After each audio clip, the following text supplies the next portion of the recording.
Hello hello everyone. कैसे हैं आप लोग? स्वाति, प्रिया, प्रेम, स्वीटी, काजल, बहुत सारे लोग जुड़े हुए हैं हमसे। आइए आज ऑब्जेक्टिव क्वेश्चन करते हैं। क्वेश्चन हम भेज नहीं पाए थे। कोई बात नहीं। वर्बली ये सब सॉलिड स्टेट का क्वेश्चन बहुत इजी रहता है, वर्बली सॉल्व हो जाता है, तो हम एक तरफ से सबको सॉल्व करेंगे और आप भी हमारे साथ सॉल्व करेंगे, ठीक है? तो इसमें कोई ज़्यादा ऐसा नहीं है कि बहुत लंबा चौड़ा कैलकुलेशन रहता है जिसको बैठ के आराम से सॉल्व करें। जितना देर में हम सॉल्व करेंगे उतना ही देर में आप भी सॉल्व कर दीजिएगा, और बनने वाला क्वेश्चन रहेगा तो आपसे बन जाएगा, नहीं बनने वाला रहेगा तो नहीं बनेगा, वो हमको बताना ही पड़ेगा, ठीक है?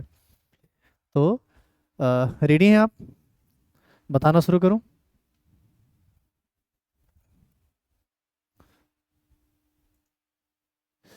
सभी को गुड इवनिंग। चलिए, बिना समय गवाए हम लोग अब क्लास से स्टार्ट करते हैं। और आज हम बोलेंगे कम और आप लिखेंगे ज़्यादा, मतलब चैट करेंगे ज़्यादा, मतलब आप बोलेंगे ज़्यादा। हम बस क्वेश्चन करेंगे, आपको आज आंसर देना है, ठीक है? और देखते हैं आज कितना लोग फटाफट जवाब देते हैं, कोई किन का जवाब पहले आता है, ठीक है? देखो, ये सॉलिड स्टेट का ऑब्जेक्टिव क्वेश्चन है जिसको एक एक करके हम डिस्कस करेंगे, और ये सारा का सारा क्वेश्चन बोर्ड में पूछा जा चुका है। और आपको यदि क्वेश्चन पूछेगा ना सॉलिड स्टेट से, तो बिल्कुल इसी तरीके से पूछेगा जैसा यहाँ पर क्वेश्चन दिया हुआ है। क्योंकि आप क्वेश्चन बैंक पलट के देखना, सब उसी का क्वेश्चन है। कुछ हम अपने मन से जुड़े हुए हैं, कुछ आईआईटी का भी क्वेश्चन है। सब क्वेश्चन करेंगे और आज इसको हम खत्म करेंगे। क्वेश्चन और थ्योरी तो हो ही चुका था पहले। सबसे पहला है यहाँ पर कि जर्मीनियम धातु को थोड़े से इंडियम से डोपित करने पर हमें प्राप्त होता है। आप याद कीजिए, इसके बारे में आपको कुछ विशेष बातें बताई गई थी, ध्यान देना। थर्ड ग्रुप का कोई एलिमेंट आएगा तो वो बनाएगा पी टाइप, और थर्ड नहीं, इसको 13th ग्रुप बोलेंगे।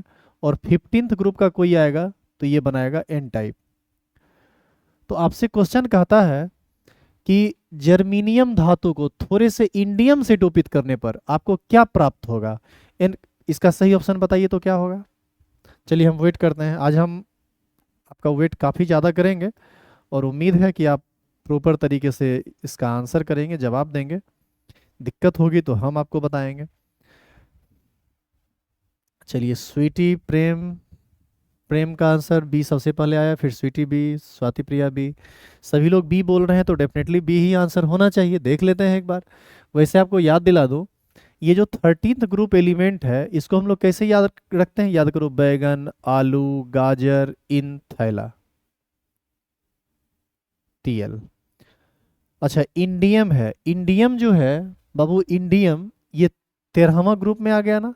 तो 13वां ग्रुप में यदि आ गया तो निश्चित है कि ये इलेक्ट्रॉन की कमी वाला अर्धचालक बनाएगा। क्योंकि जर्मीनियम के बाहरी कक्षा में, याद करो, N type P type semiconductor बताए थे। जर्मीनियम के बाहरी कक्षा में 4 इलेक्ट्रॉन होता है, और सभी आपस में कोवैलेंट बॉन्ड बनाता है। चार, एक परमाणु 4 परमाणु से जुड़ता है। लेकिन इंडियम के बाहरी कक्षा में मात्र 3 ही इलेक्ट्रॉन है, तो चौथे इलेक्ट्रॉन का जगह खाली रह जाएगा, तो ये पी टाइप सेमीकंडक्टर बनाएगा। बिल्कुल सही, आप सभी का जवाब बिल्कुल सही है।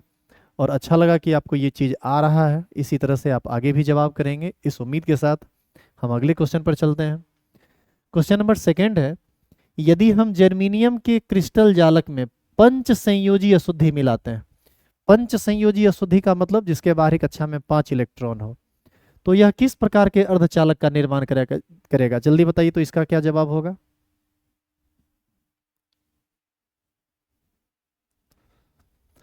जर्मेनियम के क्रिस्टल में।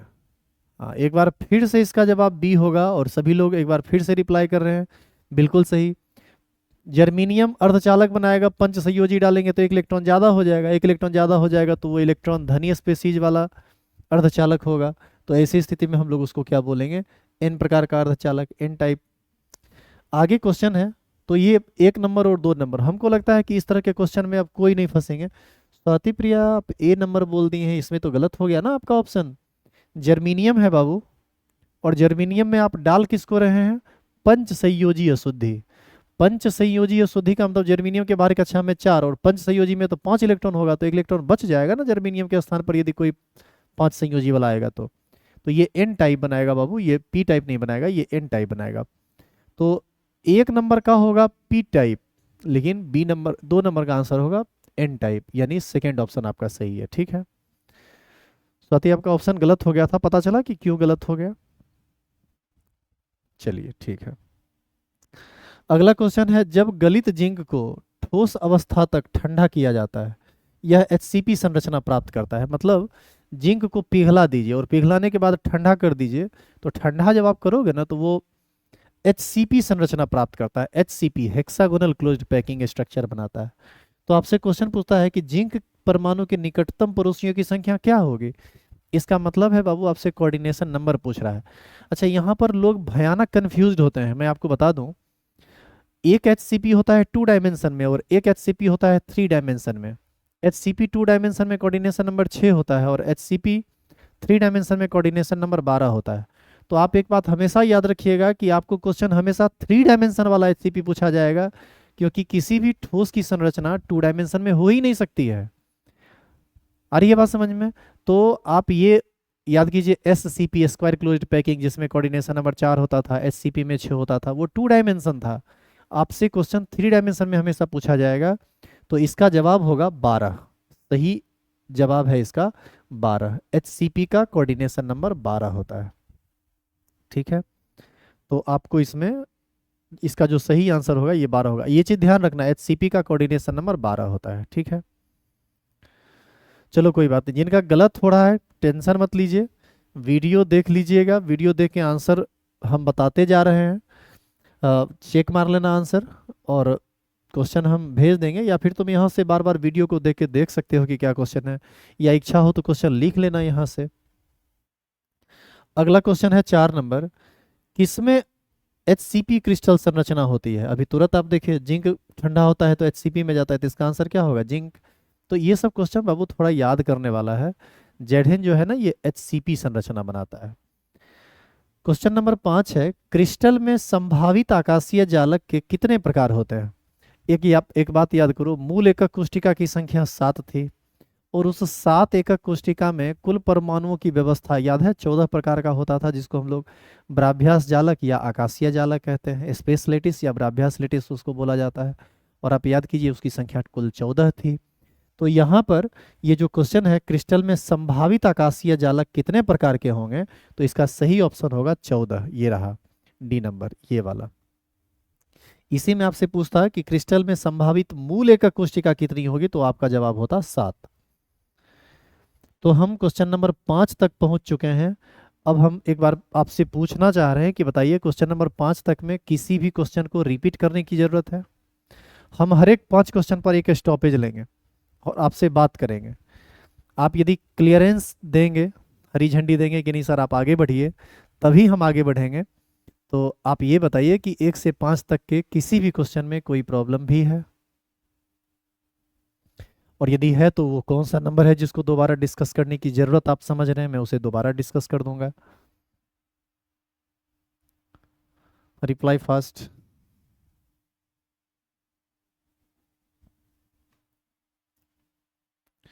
वैसे आंसर में हम चेक मार दें, जर्मीनियम धातु को थोड़े से इंडियम,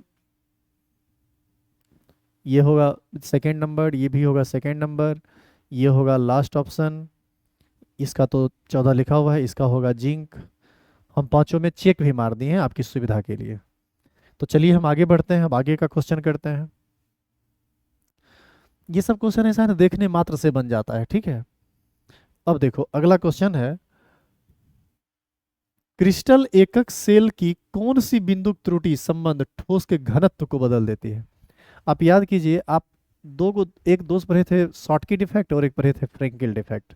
याद है शॉर्टकी दोष में घनत्व घट जाता था क्योंकि समान संख्या में धनायन और ऋणायन रिक्ति उपस्थित रहता था, जबकि फ्रेंकेल दोष में घनत्व नहीं घटता था, ये उसका अंतर भी था। तो क्वेश्चन इसी तरह से बाबू पूछा जाता है। तो आपका जो आंसर होगा इसमें क्रिस्टल एकक सेल की कौन सी बिंदुक त्रुटि संबंध ठोस के घनत्व को बदल देती है, तो इसका सही जवाब होगा 6 का ए नंबर, शॉर्ट की त्रुटि। क्वेश्चन नंबर 7, निम्नलिखित में से किस एकल कोष्टिका में परमाणुओं की संख्या सर्वाधिक होती है बाबू, इसका जवाब होगा FCC। FCC में कुल प्रभावी परमाणु 4 होता है। क्वेश्चन नंबर 8 है, धनायन तथा ऋणायन आपस में संयोग कर किस प्रकार के रवादार यौगिक का निर्माण करते हैं। आप याद कीजिए, धनायन और ऋणायन आपस में मिलता था तो आयनिक ठोस का निर्माण होता था।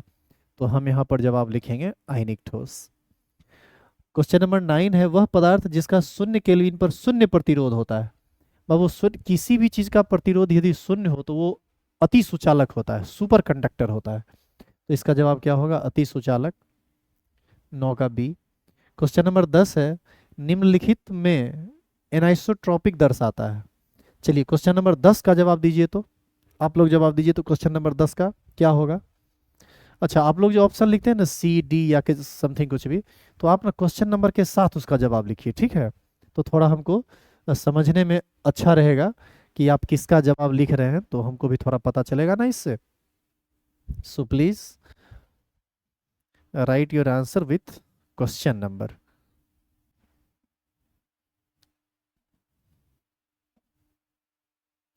क्वेश्चन नंबर 10 का क्या जवाब होगा, निम्नलिखित में एनाइसोट्रॉपिक दर्शाता है। याद करो, एसाइड, एनाइसोट्रॉपिक और आइसोट्रॉपिक, एक होता था समदैशिक और एक होता था विषमदैशिक। तो इसी बात पर यह क्वेश्चन बनेगा।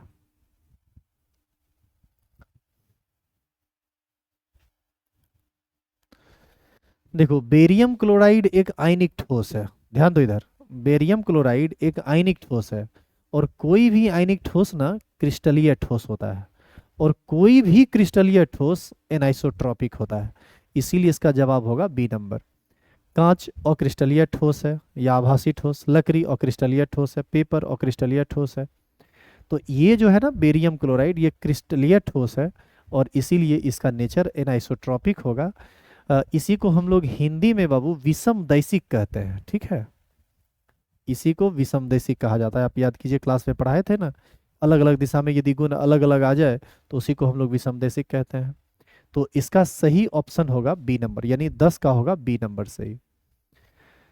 क्वेश्चन नंबर 11 है, सोडियम क्लोराइड की संरचना होती है। आप याद कीजिए, सबसे लास्ट क्लास में बताए थे ना, एफसीसी होता है। सोडियम क्लोराइड फलक केंद्रित घनीय का कोष्टिका में रहता है, या एफसीसी होता है। तो 11 का सेकेंड ऑप्शन सही है। खैर, हम 11 तक बढ़ गए। अब आप एक बार हमको फिर से क्लियरेंस दीजिए कि 6 नंबर से लेकर 11 नंबर तक में कोई प्रॉब्लम ऐसा है जिसमें आप फंस रहे हैं, या जो आपको उलझा रहा है, परेशान कर रहा है, या किसी को फिर से बताने की जरूरत है। हाँ, 11 का सेकेंड ऑप्शन स्वाति, काजल, प्रेम, सभी लोगों का सही है। 10 का बी, ठीक है, बहुत बढ़िया।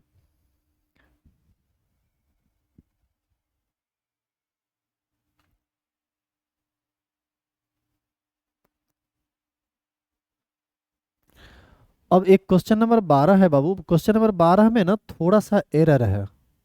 क्वेश्चन नंबर 12 में एरर क्या है कि Fe3O4 ठोस होता है में, एरर नहीं है, ठीक है, क्वेश्चन ठीक है, इनमें से कोई नहीं होगा इसका जवाब। एक्चुअल में ये फेरी चुंबकीय होता है, फेरी लौह चुंबकीय होता है Fe3O4। इसमें अनुचुंबकीय है, प्रतिचुंबकीय है, लौह चुंबकीय है, और इनमें से कोई नहीं, ये होता है फेरी लौह चुंबकीय। तो इसका सही ऑप्शन होगा डी नंबर, और इसका वास्तविक आंसर होता है फेरी मैग्नेटिक्स होता है ये, सबसे लास्ट टाइप जो बताया गया था आपको वो। क्वेश्चन नंबर 13 है, बीसीसी संरचना में केंद्र में अवस्थित परमाणु निम्न यूनिट सेल से साझा करता है। आप याद कीजिए, बीसीसी बॉडी सेंटर्ड में जो केंद्र में उपस्थित रहता है, वो वाला गेंद तो पूरा का पूरा एक के क्यूब में न रहता है। आप याद करो, कॉर्नर वाला 8 गो में बटता था, फलक वाला 2 गो में बटता था, लेकिन जो बॉडी के बीचों बीच है वो तो केवल एक ही घन में रहता है, तो केवल एक ही से साझा करता है। यदि आपसे पूछता कि फलक वाला कितना से साझा करता है, तो आप कहते 2। बॉडी के केंद्र वाला कितना से साझा करता है, तो 1। कॉर्नर वाला कितने से साझा करता है, तो इसका जवाब होगा 8। तो इसका सही आंसर क्या देंगे आप, बीसीसी संरचना में केंद्र में उपस्थित परमाणु निम्न यूनिट सेल साझा करता है, तो कितना होगा बाबू, 1 यूनिट सेल साझा करता है, तो 13 का हो जाएगा 1। 14 नंबर है, 8:8 प्रकार का पैकिंग उपस्थित होता है। याद करो, CSCl में, CSCl में 1:1 का रेशियो होता है। सबसे लास्ट दिन बताए थे ना, पिछले क्लास में बताए थे CSCl का संरचना, तो उसमें CSCl होगा इसका सही जवाब। क्वेश्चन नंबर 15 है, ट्रांजिस्टर बनाने के लिए सामान्यतः निम्न तत्वों का उपयोग किया जाता है। सुनिएगा, ट्रांजिस्टर बनाने के लिए, फ्रिज बनाने के लिए, टीवी बनाने के लिए, ट्रांजिस्टर मतलब रेडियो टाइप का चीज़, यहाँ पर जितना उपकरण लगा हुआ है इस सब को बनाने के लिए, इस सब के लिए बाबू सेमीकंडक्टर का उपयोग करते हैं। और सेमीकंडक्टर जो है ना, ध्यान देना, सेमीकंडक्टर जो है वो दो ही चीज़ से बनता है, एक जर्मेनियम से बनता है और एक सिलिकॉन से बनता है। तो सिलिकॉन और जर्मेनियम इसका सही जवाब होगा। तो सिलिकॉन तथा जर्मेनियम आपका ऑप्शन नंबर डी में है, तो इसका सही जवाब होगा ऑप्शन नंबर डी। तो अब आप 15 तक पहुंच चुके हैं। एक बार फिर से मैं आपको पूछ रहा हूं कि क्वेश्चन नंबर 15 तक में कोई ऐसा क्वेश्चन है जिसमें आपको कोई दिक्कत है या जिसको आपको लगता है कि दोबारा फिर से बताने की ज़रूरत है, तो प्लीज़ बोलिए, हम उसको दोबारा फिर से रिपीट कर देंगे। बताइए, क्वेश्चन नंबर 15 तक में दिक्कत तो नहीं है?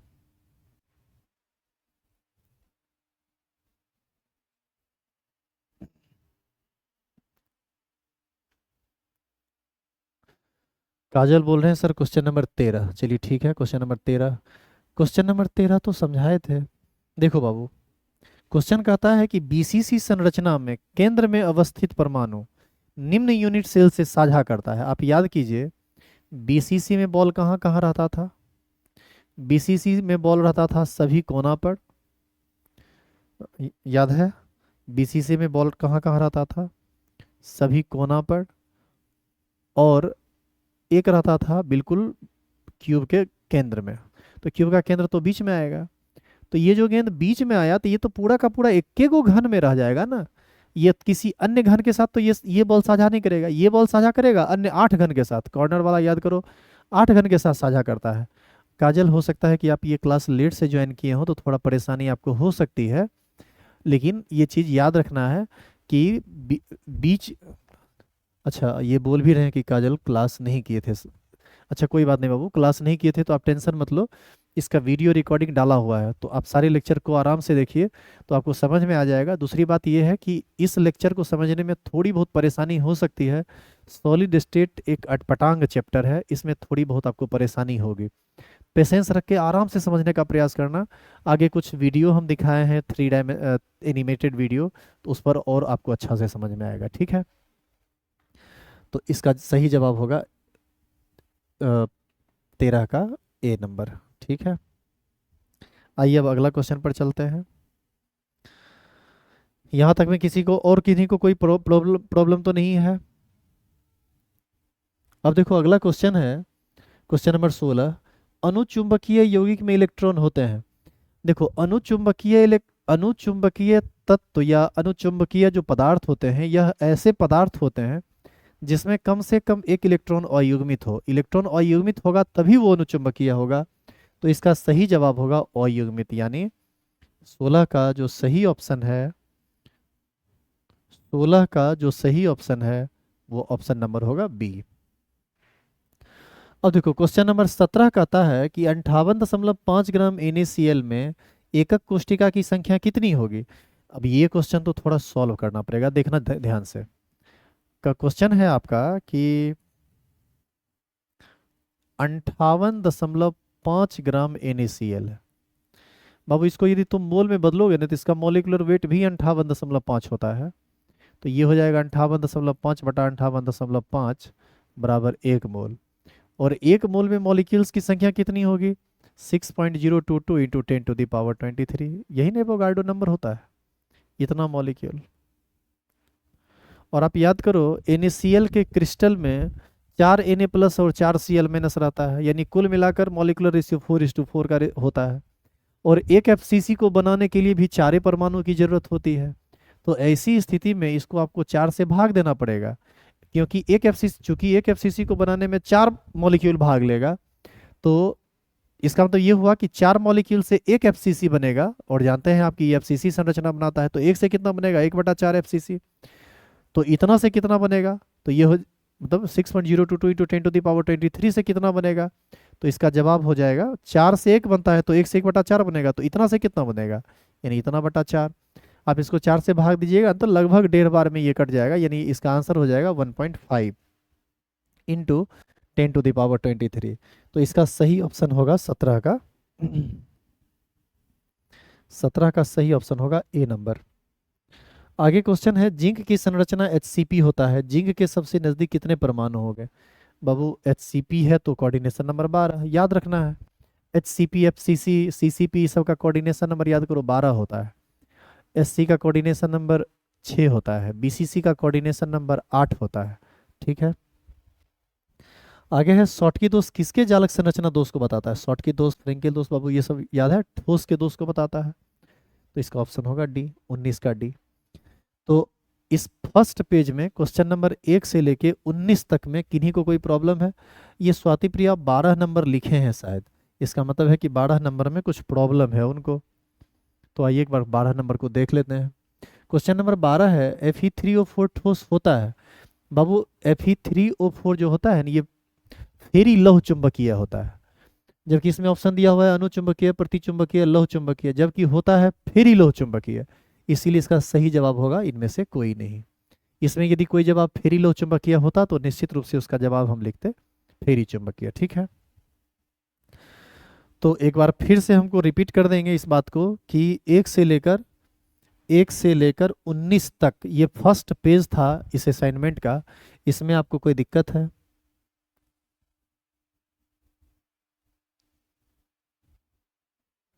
स्वाति प्रिया लिख रहे हैं 17 के। स्वाति प्रिया फिर से बोलिए तो बाबू, आप क्या लिख रहे हैं, हम समझे नहीं। 17 के 12 आंसर था, मतलब हम नहीं समझ पाए आप क्या लिख रहे हैं। स्वाति प्रिया अपने कमेंट को थोड़ा रिपीट करेंगे, हम समझ नहीं पा रहे हैं आपकी बातों को। इसके बाद ही हम अगले पेज पर चलेंगे। टोटल 31 32 या 37 टोटल क्वेश्चन है, और आराम से आज हम सॉल्व कर लेंगे अगला 10-15 मिनट में। 17 का 17 का आंसर होगा नूनू 1.5 गुना 10 का। देखो क्वेश्चन क्या कहता है, समझो इसको। क्वेश्चन कहता है कि 58.5 ग्राम NaCl में एकक कोशिका की संख्या कितनी होगी यदि यह एक FCC क्रिस्टल है? एक बात बताओ, NaCl का भार दे दिया, भार दे के पूछता है कि बताओ इसमें एकक कोशिका कै गो बनेगा यदि ये FCC बनाता है। तो भार से थोड़े पता चलेगा कि एकक कोशिका कितना बनता है। हमको चाहिए कुल अणु की संख्या। जब तक अणु की संख्या नहीं पता चलेगी तब तक हम एकक कोशिका की संख्या नहीं बता सकते हैं। 58.5 ग्राम NaCl को जब आप मोल में बदलोगे तो वो 1 मोल आएगा, क्योंकि NaCl का मॉलिक्यूलर वेट भी 58.5 होता है। तो 58.5 बटे 58.5 कितना मोल हो जाएगा? 1 मोल। समझ रहे हैं? अब देखो 1 मोल में मॉलिक्यूल्स की संख्या कितनी होती है? एवोगाड्रो नंबर के बराबर, यानी 6.022 इंटू 10⁻23 के बराबर। अच्छा, FCC का एक एकक कोशिका कितने अणु से बनेगा? 4 से। याद करो उसमें प्रभावी पार्टिकल्स कितने होते थे? 4। एक FCC को बनाने में 4 भाग लेगा। तो एक FCC को बनाने में 4 भाग लेगा, इसका मतलब 4 से बनेगा 1, तो 1 से बनेगा 1/4। इसीलिए 6.022 इंटू 10⁻23 से कितना बनेगा? 6.022 इंटू 10⁻23/4 भाग दीजिएगा तो आंसर आ जाएगा 1.5 गुना 10⁻23, यानी आंसर आपका हो जाएगा ये। और इसका सॉल्यूशन सामने लिखा हुआ है, यदि आप चाहें लिखना तो आप इसको निश्चित रूप से लिख सकते हैं। इसका आंसर होगा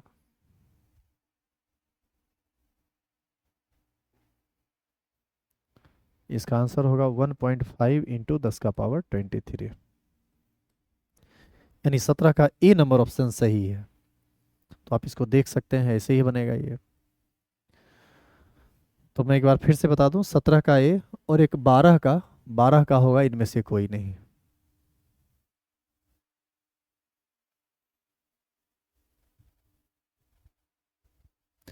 अच्छा, ये बोल रहे हैं कि कुछ याद नहीं है सर, सब याद करना पड़ेगा। बाबू एक बार रिवाइज तो करनी पड़ेगी ना।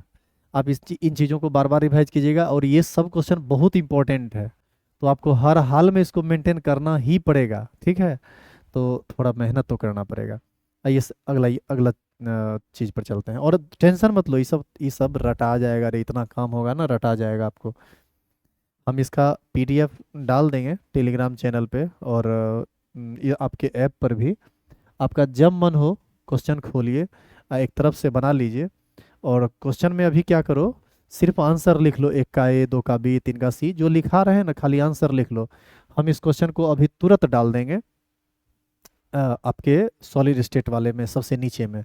सारा लेक्चर जहाँ है ना, सबसे नीचे में आपको, सबसे ऊपर पर आपको पीडीएफ मिल जाएगा, सबसे नीचे में क्वेश्चन मिल जाएगा। मस्त आप पढ़िए, कोई दिक्कत नहीं है, थ्योरी वाला है ही, वीडियो में समझाया हुआ है, नीचे में क्वेश्चन है। सबसे लास्ट लेक्चर आपका क्वेश्चन भी समझाया जा रहा है। अब अगला देखिए क्वेश्चन। अगला क्वेश्चन कहता है कि Na2 में Na का उपसहसंयोजन संख्या कितना होता है। आप याद करो, लास्ट क्लास में बताए हैं, Na2 में सोडियम का कोऑर्डिनेशन नंबर 4 होता है और ऑक्सीजन का कोऑर्डिनेशन नंबर 8 होता है। तो इसका जो सही जवाब होगा, इसका जो सही जवाब होगा ये होगा 4। 21 है, ठोस क्षारीय धातु हेलाइड में किस कारण रंग उत्पन्न होता है। बाबू ध्यान रखना, धातु हेलाइड एक आयनिक ठोस है, और आयनिक ठोस में रंग उत्पन्न होने का कारण एफ केंद्रक होता है या एफ केंद्र होता है। क्वेश्चन नंबर 22 है, किस आद्ययिक कोष्टिका में ए बराबर बी बराबर सी होता है। ये घनीय का कोष्टिका में ए बराबर बी बराबर सी होता है, सभी लंबाई चौड़ाई ऊंचाई आपस में बराबर होते हैं। अगला क्वेश्चन है, इनमें से कौन अक्रिस्टलीय ठोस है। अक्रिस्टलीय ठोस, हीरा, ग्रेफाइट, लवण। इसका सही आंसर है ग्लास। ग्लास जो होता है ना, ये एमॉर्फस सॉलिड होता है, अक्रिस्टलीय ठोस होता है। अगला क्वेश्चन है, एफसीसी एकक कोष्टिका में अवयवी कण की त्रिज्या क्या होती है। अब याद करो, ये होता था आर बराबर √2a/4। इसका ए नंबर ऑप्शन होगा। ऑप्शन होगा आर बराबर √2a/4, ये होगा, जो कि ए ऑप्शन में दिया हुआ है। अगला क्वेश्चन है, यदि आयनिक ठोस में त्रिज्या अनुपात 0.3 हो तो उसकी आकृति क्या होगी। उसकी आकृति मिला लीजिएगा, चतुष्फलकीय आपको आ जाएगा। वो जो रेडियस रेशियो का जो टेबल था ना, उसी से ही आपको मिलेगा। ऐसे ये टेबल आपको पीडीएफ में भी मिल जाएगा, देखिए जरा, देखो पीडीएफ में भी ये टेबल है ऑलरेडी। देखो रेडियस रेशियो वहाँ पर 3 था ना, 0.3, तो 0.3 किसके किसके बीच आएगा, 0.2 और 0.4 के बीच। इसमें टेट्राहेड्रल शेप होता है, टेट्राहेड्रल को ही हम लोग हिंदी में चतुष्फलकीय बोलते हैं। तो ये सब आपको मिल जाएगा, लिखा हुआ सब मिल जाएगा, टेंशन मत लो, क्वेश्चन पूरा हम आपको देंगे। अगला क्वेश्चन है 25 नंबर, यदि आयनिक ठोस, ये तो हो ही गया। एफसीसी जालक में एक एकक कोष्टिका कितने फलक से समान रूप से घिरा हुआ रहता है। एफसीसी में एक एकक कोष्टिका कुल 6 फलक से समान रूप से घिरा होता है, तो इसका सही होगा 6। ऐसे भी कोई भी एकक कोष्टिका टोटल 6 गो फलक से घिरा हुआ रहेगा, तो इसका आंसर तो ऐसे भी 6 ही होगा। चलिए हम कुछ आगे बढ़ गए।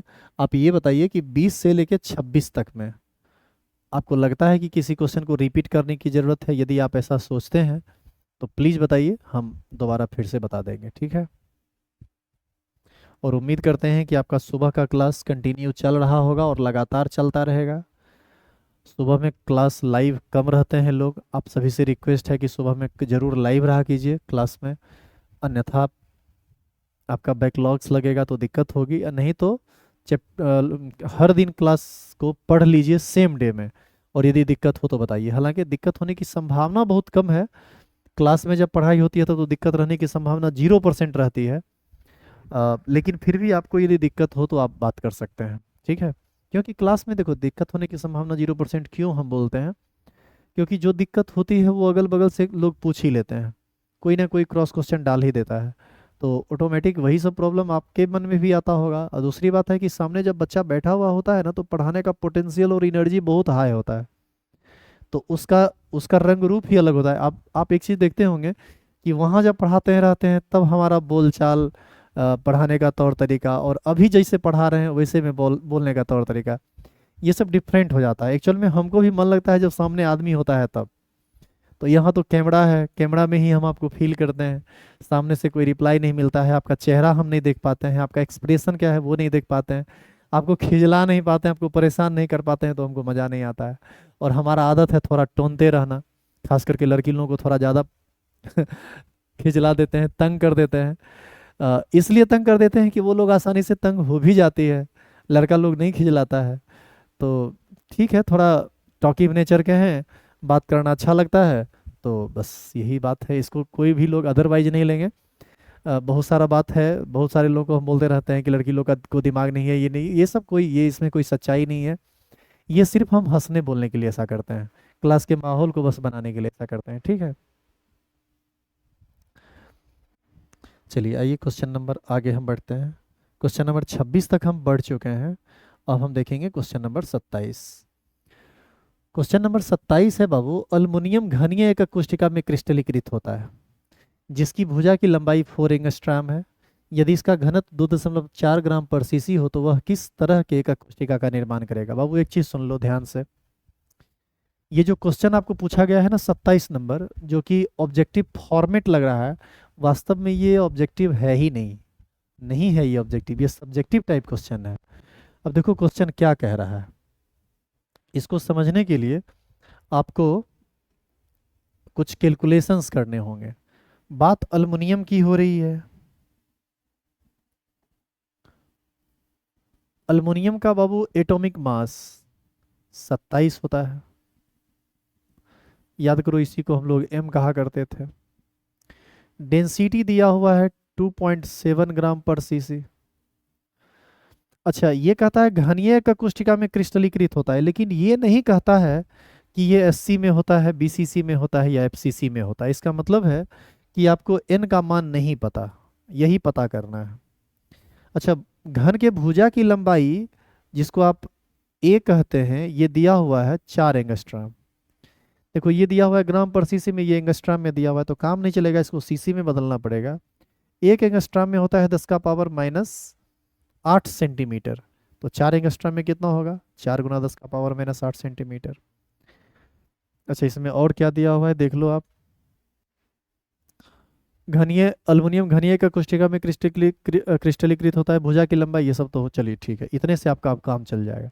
अब देखो कैलकुलेशन आप जानते हैं, डेंसिटी बराबर होता है n इंटू एम बाय ए क्यू इंटू एवोगाड्रो नंबर। अच्छा आप सभी लोग एवोगाड्रो नंबर तो जानते हैं कितना होता है, ये होता है 6.022 इंटू 10⁻23। अब ये सारे डाटा को पुट कीजिए, इनका मान निकल जाएगा। डेंसिटी रखेंगे 2.7 बराबर n, m का मान रखेंगे 27, ए क्यू ए सेंटीमीटर में रखना पड़ेगा। क्यों सेंटीमीटर में रखना पड़ेगा, क्योंकि यहाँ पर डेंसिटी 2.7 ग्राम पर सीसी दिया हुआ है। पर सीसी का मतलब बाबू सेंटीमीटर क्यू, सीसी यानी सेंटीमीटर क्यू। तो यहाँ पर आप ए क्यू के बदले आप रखेंगे 4 गुना 10 का पावर माइनस 8 का होल क्यू, अगुना एवोगाड्रो नंबर कितना होता है 6.022 इंटू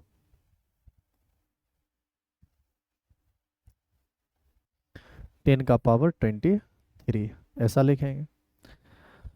अब यदि तुम यहां से इसको सॉल्व करो तो ये आएगा 2.7 बराबर n गुना 27 बटे, एक चीज देखो, 4 को 3 बार गुना करेंगे, 4 चौक 16, 16 चौक 64, 8 का पावर माइनस 8 का पावर होल 3, इसको हम कह सकते हैं 10 का पावर माइनस 8 गुना 10 का पावर माइनस 8 गुना 10 का पावर माइनस 8।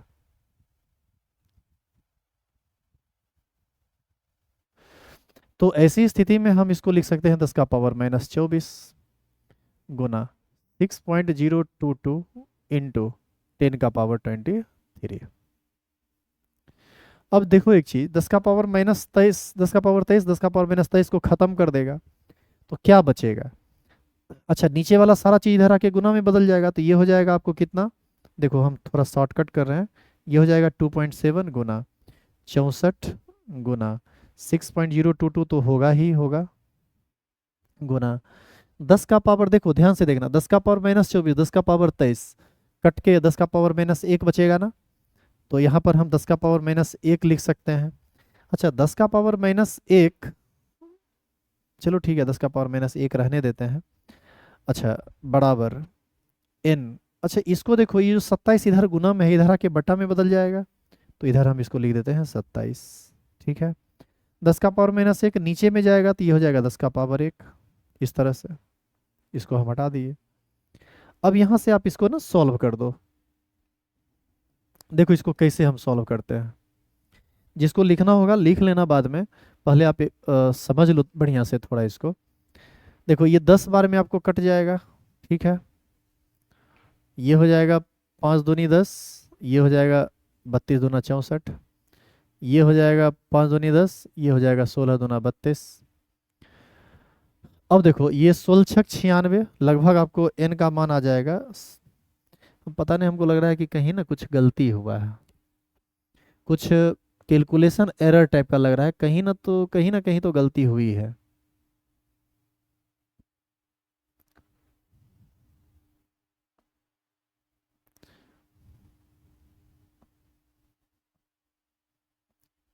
ना ठीक है, ठीक है, ठीक है, ठीक है, ठीक है। 16 96 यहाँ हो जाएगा। 16 96 बटा 5 × 5 करेंगे कितना हो जाएगा? 25। इसको जब आप भाग दोगे ना, तो ये आंसर आपको लगभग आपको आ जाएगा। देखो 25 × 4 = 100 होता है, लगभग 4 आ जाएगा। अब बताइए n का मान आपको यदि 4 आया, इसका मतलब है कि इसका क्रिस्टलीकरण किस में होगा? एफसीसी में। तो इसका मतलब है कि इस क्वेश्चन का सही जवाब होगा, कहाँ गया, एफसीसी। यानी आपका सही जवाब इसमें होगा सी नंबर। तो आप एक बार कंफर्म कीजिए कि आप इस क्वेश्चन को, जो कि एक न्यूमेरिकल टाइप का क्वेश्चन था, क्या आप इसको समझे कि ये कैसे हम बनाए हैं? जिनको उतारना हो आप उतार भी सकते हैं।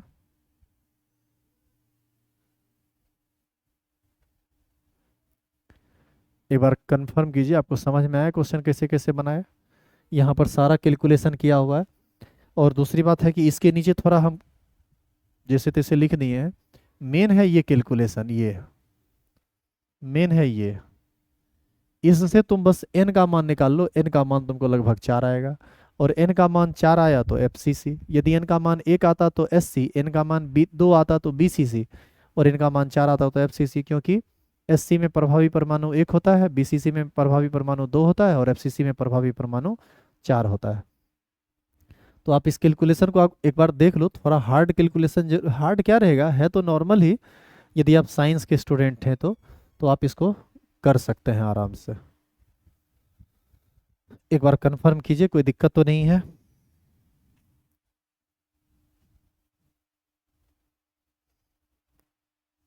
चलिए अब अगला क्वेश्चन करते हैं। बाद में अपना उतारने का मन होगा तो उतार लेना, वीडियो देख के हम अपलोड कर देंगे इसको। काहे कि आपका बायोलॉजी का टाइम हो रहा है, लेट हो जाएगा तो फिर मुश्किल हो जाएगा। क्वेश्चन नंबर 28 है, अष्टफलकीय रिक्ति का त्रिज्या अनुपात क्या होता है? अष्टफलकीय रिक्ति का त्रिज्या अनुपात, ये आपको निश्चित रूप से 0.414 होगा। काहे कि 0.414 से सब होता है चतुष्फलकीय। ये देखो 0.2 है, ये 0.3 है, 0.2 है, ये सब चतुष्फलकीय में आ जाएगा। ये होगा आपको अष्टफलकीय। सोडियम, तो इसका आंसर चेक मार लेना, इसका होगा सी नंबर। क्वेश्चन अगला है कि Na और मैग्नीशियम बीसीसी और एफसीसी में क्रिस्टलीकृत होता है, उसके संगत एक कोष्ठिका में कुल परमाणुओं की संख्या क्या होगी? आप याद कीजिए, बीसीसी में 2 होता है, एफसीसी में 4 होता है। ऑप्शन नंबर ए में है 4 2, गलत है ऑप्शन। 4 2, इसका क्रमशः देखिए संगत एक कोष्ठिका में कितना होगा, तो इसका सही ऑप्शन होना चाहिए 2 तथा 4। देख लो कहीं है, ये होगा डी नंबर। हाँ जी ठीक है, सारे लोगों का जवाब सही आ रहा है। यदि जर्मीनियम के क्रिस्टल जालक में कोई 5 संयोजक वाला तत्व, ये तो रिपीट हो गया सेकंड क्वेश्चन से, इसका एन टाइप होगा, इसको बताने की जरूरत नहीं है। क्वेश्चन नंबर 31 है, निम्न में से किस आयनिक क्रिस्टल में धनायन तथा ऋणायन के बीच की दूरी सबसे ज्यादा होगी? एक चीज देखो, जिसका साइज सबसे बड़ा होगा उसमें ऋणायन और धनायन के बीच की दूरी सबसे ज्यादा होगी। इसका सही आंसर होगा CSI। इसका कारण क्या है कि CS में भी 6 कक्षा होता है, आयोडीन में भी 6 कक्षा होता है। इसमें देखो लिथियम में 2 कक्षा और फ्लोरीन में 2 कक्षा होता है। इसमें 6 कक्षा, इसमें 2 कक्षा होता है। सीजियम में 6 कक्षा और आयोडीन में 6 कक्षा होता है। लिथियम में 2 कक्षा, आयोडीन में 6 कक्षा होता है। तो 6 कक्षा वाला परमाणु थोड़ा बड़ा बड़ा होगा, इसलिए दोनों के बीच के नाभिक की दूरी सबसे ज्यादा CSI में होगी। उम्मीद है कि इसमें आपको दिक्कत नहीं होना चाहिए। अब आप कहेंगे सर इसमें लिथियम में 2 कक्षा कैसे होता है, ये भी हम नहीं जानते हैं। तब तो भाई पढ़ाना बहुत मुश्किल है। फ्लोरीन के बारे, फ्लोरीन का एटॉमिक नंबर होता है ना 9 2 7, तो लिथियम में भी 2 और फ्लोरीन में भी 2। कक्षा में इलेक्ट्रॉनिक विन्यास लिख लीजिए, जिसमें ज़्यादा कक्षा आएगा उसका आकार बड़ा होगा। जहाँ पर दोनों परमाणुओं का आकार बड़ा बड़ा होगा वहाँ पर दोनों के बीच की दूरी सबसे ज़्यादा होगी। तो 31 का होगा सी। क्वेश्चन नंबर 32 है, एक यौगिक का निर्माण X तथा Y से होता है। ध्यान दीजिए क्या क्या कह रहा है। एक यौगिक का निर्माण X से हो रहा है और Y से हो रहा है।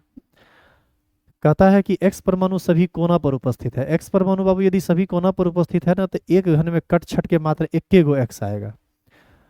और वाई परमाणु फलक के केंद्र पर उपस्थित है। फलक के केंद्र पर उपस्थित है तो एक फलक से आधा गेंद अंदर आएगा, तो 6 फलक से 3 गेंद अंदर आएगा, यानी वाई का 3 गो परमाणु होगा। इसका फॉर्मूला हो जाएगा XY3। XY3 option number A होगा इसका सही जवाब। सहसंयोजन ठोस में जालक केंद्र पर रहता है। सहसंयोजन ठोस में जालक केंद्र पर परमाणु रहता है। बीसीसी का इस सेल में मुक्त खाली स्थान कितना रहता है? आप याद करो, बीसीसी में भरा हुआ भाग रहता है 68, तो खाली भाग कितना रहेगा? 32। एक धातु का रवाकरण हेक्सागोनल क्लोज पैकिंग एचसीपी में होता है। धातु का कोऑर्डिनेशन नंबर 12 होगा। एचसीपी का कोऑर्डिनेशन नंबर क्या होता है? 12। आगे क्वेश्चन है, निम्नलिखित में कौन से जोड़े में क्रमशः चतुष्फलकीय वॉइड और अष्टफलकीय वॉइड रहता है? इसका जवाब होगा एचसीपी और सीसीपी। इसको याद कर लीजिएगा, एचसीपी और सीसीपी। एचसीपी में चतुष्फलकीय और सीसीपी में अष्टफलकीय वॉइड होता है। फ्रेंकेल तथा शॉर्टकी दोष क्या है? ये क्रिस्टलीय दोष है, क्रिस्टल के दोष हैं। तो इस प्रकार से ये टोटल 37 क्वेश्चन था और सभी क्वेश्चन को खत्म कर दिया गया है। अब एक बार आप कंफर्म कीजिए कि आपको सारे क्वेश्चन समझ में आ गए, या फिर ऐसा लगता है कि किसी क्वेश्चन को दोबारा फिर से रिपीट करने की ज़रूरत है। यदि आप ऐसा सोचते हैं तो बताइए, मैं कौन सा क्वेश्चन रिपीट कर दूं ताकि आपको परेशानी ना रहे। इस सूचना के साथ कि ये चैप्टर आज आपका समाप्त हो रहा है और मॉर्निंग का क्लास रेगुलर आपका चलता रहेगा, लेकिन इवनिंग का क्लास अभी से अब 1 महीना लगातार बंद रहेगा। मतलब शाम के 7 से 8 केमिस्ट्री नहीं होगी आपकी MWF में। आपका क्लास सिर्फ सुबह में चलेगा, जिसमें केमिकल काइनेटिक्स चल रहा है, और उसके बाद अब उसमें इनऑर्गेनिक स्टार्ट होगा। हालांकि उसमें सरफेस केमिस्ट्री एक चैप्टर है, लेकिन सरफेस केमिस्ट्री बाद में पढ़ाएंगे, क्योंकि सीबीएसई वालों को उसमें नहीं पढ़ना है। और ऑनलाइन क्लास इंग्लिश मीडियम का भी चलता है, हिंदी मीडियम का भी चलता है वहाँ हमारे अपने सेंटर पे। तो दोनों को साथ ही लेके चल रहे हैं, थोड़ा पढ़ाने में भी सुविधा होता है। तो आप इसका टेंशन मत लो, चैप्टर सब खत्म करेंगे हम। इसके लिए तो सोचो ही मत कि सिलेबस नहीं खत्म होगा, चैप्टर नहीं खत्म होगा, सिलेबस का बाप भी खत्म होगा, इसके लिए सोचना नहीं है। और पढ़ाएंगे हम, आपको टेंशन नहीं लेना है। खाली जो सीक्वेंस हम फॉलो कर रहे हैं वो हमारी कुछ मजबूरी है, और आप भी इस बात को ज़रूर समझिए, और जैसा कहा जाए बस वैसा कीजिए। बाकी हम हैं, सब देख लेंगे। और हम हैं तो आपको टेंशन नहीं होगी, इस बात के लिए एकदम टेंशन नहीं लीजिए। तो बताइए, किसी क्वेश्चन कोई ऐसा लगता है क्वेश्चन जिसको आपको लगता हो कि रिपीट करने की ज़रूरत है? आपको यदि लगता है तो बताइए, मैं रिपीट कर दूं।